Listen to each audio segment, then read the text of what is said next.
New राज coaching classes Mukundgarh मंडी में आज भव्य और महामेगा सेमिनार का आयोजन किया गया। सेमिनार के जो मुख्य उद्देश्य था वो हमने एक बहुत शानदार उसका एक कथन भी कहा था कि ये बेरोजगारों के लिए रोजगार का एक मेला है। उसी प्रकार से हमारा सेमिनार सफल रहा। सबसे पहले तो सेमिनार में जो विद्यार्थी हैं उनका दिल की गहराई से बहुत बहुत धन्यवाद ज्ञापित करता हूँ। वो आए और हमारे ऊपर ट्रस्ट किया उन्होंने। आज सेमिनार में जो भाग लिया उन विद्यार्थियों के लिए हमारी कोचिंग की तरफ से रजिस्ट्रेशन शुल्क निःशुल्क था, आई कार्ड का चार्ज निःशुल्क था, टी शर्ट निःशुल्क थी, फीस में भारी छूट थी। हमारे संस्थान में सर्वश्रेष्ठ और विद्वान शिक्षकों की टीम के साथ हम लोग शिक्षण कार्य करवाते हैं। मेरे साथ जो खड़े हैं ये मेरे वो विद्वान शिक्षक हैं जिनके माध्यम से आज न्यू राज कोचिंग एक अच्छा मुकाम स्थापित कर पाया है। हम लोग विद्यार्थियों को ये विश्वास दिलाते हैं कि आप जिस भी परीक्षा की तैयारी करते हो निश्चित रूप से हम आपको सफलता की अग्रिम पंक्ति तक ले जाने के लिए कटिबद्ध हैं, प्रतिबद्ध हैं। हम आपको ये वचन देते हैं कि अगर आप हमारे संस्थान के साथ जुड़ते हो, जिस भी परीक्षा की तैयारी करते हो, आपको उस परीक्षा में प्रश्न कैसे आएंगे, सिलेबस क्या है, सारी डिटेल्स आप मेरे ऑफिस के नंबर पे कॉल करके या मेरे से व्यक्तिगत मिलके या कोचिंग का विजिट करके संपूर्ण जानकारी प्राप्त कर सकते हो।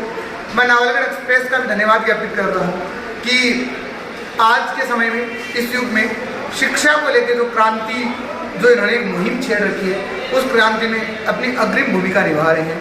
ताराचंद जी का दिल की गहराई से बहुत बहुत धन्यवाद।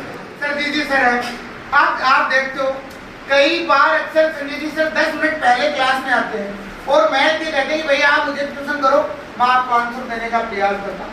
तो ये हमारी शिक्षकों की जो मजबूर टीम है वो ही टीम आपको ये परीक्षा पास करने की विधि तक लेके जाती है। यूं ही नहीं मिलती राही को मंजिल, एक जुनून सा दिल में जगाना होता है। पूछो चिड़िया से कैसे बनाया आशियाना, बोली भरनी पड़ती है उड़ान और एक एक तिनका उठाना पड़ता है। एक चिड़िया भी कितना प्रयास करती है तब जाके वो घोंसला बना पाती है, तब जाके अपने भोजन की ओर वो भर पेट भोजन कर पाती है। तो हम लोग तो मनुष्य हैं, हमें तो भगवान ने सोचने की क्षमता दी है। हमें भगवान ने मतलब जब पहले आप लोग जब फर्स्ट में आते हो कोचिंग में तो सबसे पहले स्लाइड में सरस्वती वंदना चलती है। क्यों चलती है? हम यही भगवान से निवेदन करते हैं कि हमारे विद्यार्थियों को इतना शक्ति, इतना सामर्थ्य प्रदान करे कि वो इस संस्थान में आए हैं। तो वह लोग अब परीक्षा में पास होने के लिए हम और आप लोग नीचे प्रयास करेंगे तो आप निश्चित रूप से सफलता की अग्रिम पंक्ति के ऊपर खड़े मिलोगे।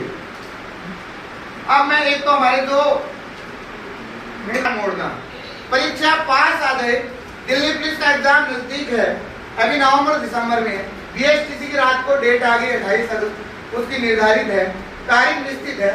जो भी मन में हो सपना न तोड़ना, कदम कदम में मिलेंगे आपको मुश्किलें। जब विद्यार्थी तैयारी करता है उस समय उसको सबसे ज्यादा स्ट्रगल करना पड़ता है। बस सितारे चुनने के लिए कभी जमीन मत छोड़ना। आप जिस भी परीक्षा की तैयारी करते हो उसमें लक्ष्य को स्पष्ट रखो, अपने अंदर ऑनेस्टिक रखो, ईमानदारी रखो। फिर परीक्षा ऐसी कोई नहीं है, ऐसा कोई प्रतियोगी परीक्षा नहीं है। हम तो आपको यहाँ खड़े होकर जो आपको बातें बता रही हैं, मैं लगभग भी 2014 से मेरा शिक्षण कार्य रहा है, चाहे तमाम बड़े इंस्टीट्यूट में रहो, छोटे में रहो, मुझे कोई फर्क नहीं पड़ता कि हम लोग कहाँ पढ़ा के आए हैं। मुझे फर्क ये पड़ता है कि न्यू राज कोचिंग में जब इसको 15 मार्च को हम लोग इसका 1 ईयर का प्रोग्राम करें तब मैं गर्व से कह सकूं कि ये दिल्ली पुलिस के चयनित विद्यार्थी इसी संस्थान के हैं, ये बीएसटीसी के विद्यार्थी इसी संस्थान के हैं। हमारा लक्ष्य इसी प्रकार का होता है। दूसरी बात मैंने आपको ये कही कि हमारे सेमिनार की जो मुख्य विशेषता थी, आपने तमाम सोशल मीडिया के माध्यम से और चारों तरफ से गिरा हुआ देखकर लास्ट में इन्होंने खुद अपने गन से गोली मारी थी अपने आप को। ये सुसाइड नहीं था, ये अपने आप का स्वाभिमान था। उस स्वाभिमान को बचाने के लिए कि मैं आजाद पैदा हुआ हूं और मैं आजाद ही मरना चाहता हूं, वो ये नहीं है कि मेरे को जबरदस्ती पकड़ा गया है। पर ऐसे महापुरुष हमारे देश के लिए पैदा हुए और तब जाके हमें आजादी मिली है। और बाल गंगाधर तिलक अपने आप में चलती फिरते पुस्तकालय थे, वक्ता भी थे, वकील भी थे। मिसयूज नहीं करना है, मैं कई बार संकेत भी कर देता हूँ इस बात के लिए। हालांकि ऐसी कोई चीज है नहीं यहाँ पे। आप पढ़ने के मामले में जितनी हम मेहनत करवा रहे हैं उससे बहुत स्लो चल रहे हो। ये नेगेटिव पॉइंट पहले बता रहा हूँ, पॉजिटिव बात करता हुआ। बीएसटीसी का एग्जाम अगस्त महीने में आ रहा है। आपका सिलेक्शन घर वालों ने इस उम्मीद के साथ हमारे पास भेजा है कि बीएसटीसी में इसका सिलेक्शन हो जाएगा, आगे जाके 3rd ग्रेड का टीचर बन जाएगा, ये सोच के भेजते हैं घर वाले। और मैं ये भी जानता हूं कि आपकी पारिवारिक स्थिति, हम सारे के सारे जैसे मिडिल क्लास फैमिली से आते हैं।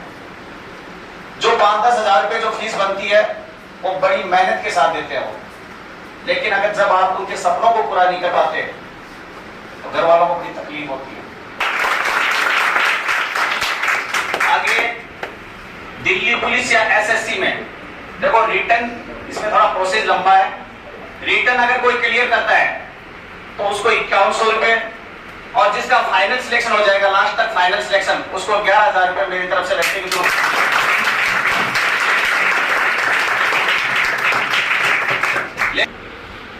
एडमिशन के साथ साथ 100 बच्चों में 20 या 25 अगर हमने दे दिए तो उनके तक बात पहुंचेगी और उनको भी अपनी स्थिति में सुधार करना होगा। हम उनसे कोई मुकाबला नहीं कर रहे, लेकिन मैं आपको विश्वास दिलाना चाहता हूं, जो चीजें वहां मिल रही है वो यहाँ हम प्रोवाइड करवा रहे हैं कि नहीं करवा रहे। हम पूरी कोशिश करें कि जो सीकर या जयपुर में जो मिल रहा है वो यहाँ दिलाएं आपको। फीस में कंपेरिजन कर लेना, उनकी फीस में और हमारी फीस में। हम कहीं अन्य स्थान में भटकने की कोई आवश्यकता नहीं है। अगर विद्यार्थी उसका सपना है सेना में जाने का, तो हम अपनी खुद की हमारी एकेडमी है और उस एकेडमी का बहुत जल्द ही मेरे साहब उसको प्राथमिकता देंगे और बहुत जल्द ही उस पूरे प्रोसेस को मेरा तो ये भाव ही है कि 6 महीने में हम उस पूरे प्रोजेक्ट को धरातल पर उतार दें। एक ऐसा प्रोजेक्ट जिसमें विद्यार्थी के लिए फिजिकल ट्रेनर रहेगा, दौड़ की व्यवस्थाएं, तमाम जितनी भी फिजिकल एक्टिविटी होंगी, चाहे उसकी गेम से संबंधित हो, एक ही फीस में होंगी।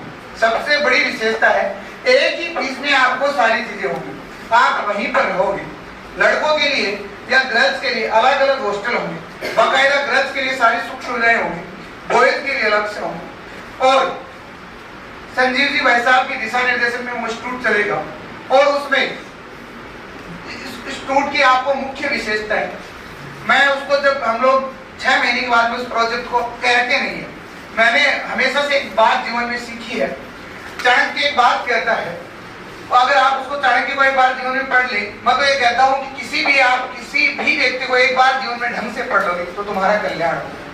चाणक्य की जो बातें कही गई हैं, उनमें वो बहुत बार एक बात कहता है कि आप अपने लक्ष्य तक जा रहे हो, तब तक अपने लक्ष्य को किसी भी व्यक्ति को या किसी के भी सामने उसको प्रदर्शित ना करें, तब तक आप उसमें अंतिम रूप से चयनित ना हो जाए।